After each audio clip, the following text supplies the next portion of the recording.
Okay, my name's Tony, Tony Wiltshire. Holy water.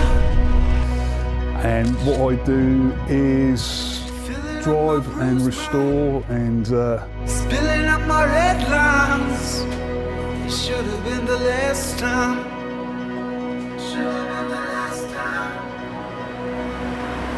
All your torches were tearing my two heads, pulling up my two reds. It hurts to be the last friend.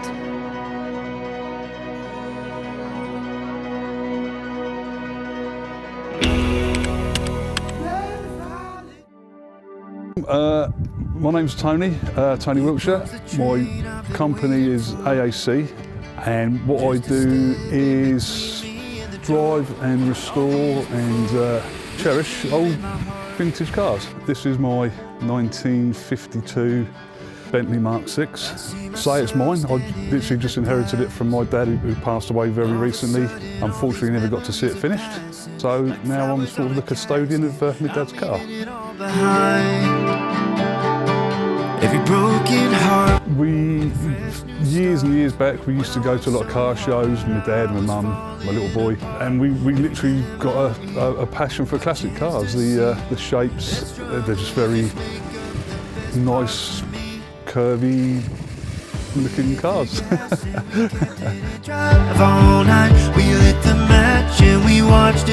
Okay, so this car was made in 1952. Like I say, it's a Bentley Mark VI. It's a 4.5 litre instead of a 4.25. But they call it a big bore because it's the bigger version. Found it in a barn in about 2015. Two of them sat in the corner of a barn. Got chatting to the guy. He was willing to sell one. Went home and had a chat with my dad, and he was all for it. And we brought it back home, and it's been under restoration for the last 9 years. Got it back on my dad's birthday on the 28th of October of last year. So it's a few little minor bits need to be done, but it's practically finished. We hit the gas and we kept it in drive. Unfortunately, like I say, my dad never got to drive, and he was a bit too ill. So we literally got it done for his birthday in October of last year. But he's unfortunately, like I say, too ill to get in it. So he bought it and never got to drive it. Well, never got to go in it. He didn't actually drive it, to be honest. He never passed his test. So he just loved the car. So yeah, unfortunately, he never got to go in it. But prior to that, I know it was in America. It was exported to America for a good number of years. And I managed to speak to the previous owner, again, unfortunately passed away, who had it in California. My job, hire out my classic cars. I'm lucky enough to have a little collection of classic cars, which me and my dad have accumulated over the last 10-15 years.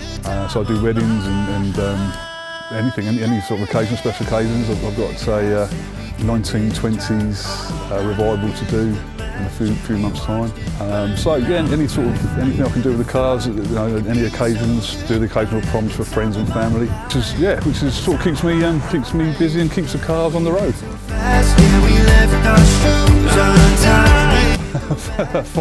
Finding the money. Finding the money to pump into them. They are money pits, to be honest. But as the years go on, there's less and less of the cars on the road. So someone's got to keep them on the road and keep them maintained and let other people enjoy them. And look at the history that the last 100 and some odd years of motoring has created.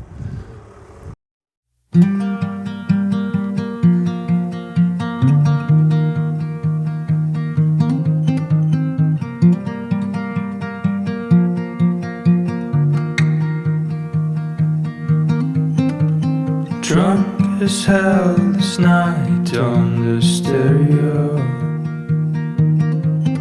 I enjoy it. I mean, there's only so much I can do. without going to professionals. I get a thrill. I get a thrill out of doing what I can to them, keeping them up together. I say there's so much I can do without. I can't do paintwork and I can't do fabrication. But anything else I'll ever go at. I mean, they're pretty easy to work on because it's old school engineering. You know, I just get a thrill out of what I can do to them to make them look good. Matter. Like I said a moment ago, I think it's the shape and the form that the kids nowadays, they're not used to. Everything seems to be made very quickly. So a lot of the cars are very much alike. You look at modern day cars, they're all the same sort of shape and design. To me, these are of their age. They're sleek, vivacious is a word, and the younger generation should remember back to see what where these modern cars came from. You know, they need to look at, obviously, you know, if you look inside, it's wood and it's chrome and it's analog dials and you know, everything now is digital and plastic. So.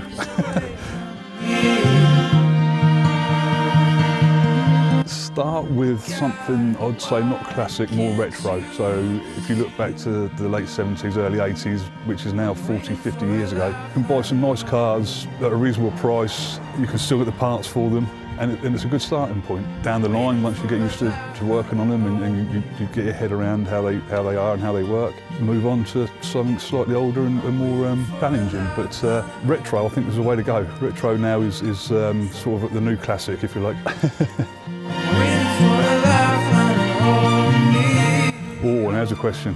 I'd like to think so. My son's 11. At the moment, he likes cars. He's not banging into cars, but he likes them. So I'm hoping he'll somewhere along the line he'll realise that they are nice to keep and cherish them. And yeah, hopefully, if I can, I'll keep it and keep on making people happy if I can. Ooh. I'd like to say prestigious. Prestigious. I think I may be overdoing it a little bit, but I think that's quite a good word to describe the car.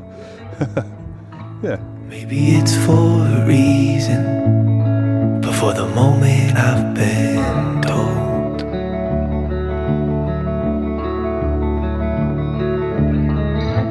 that this home we've made it, from sticks and stones to fall. But every night you'd say you went to hell in my embrace. But I wanna hold on.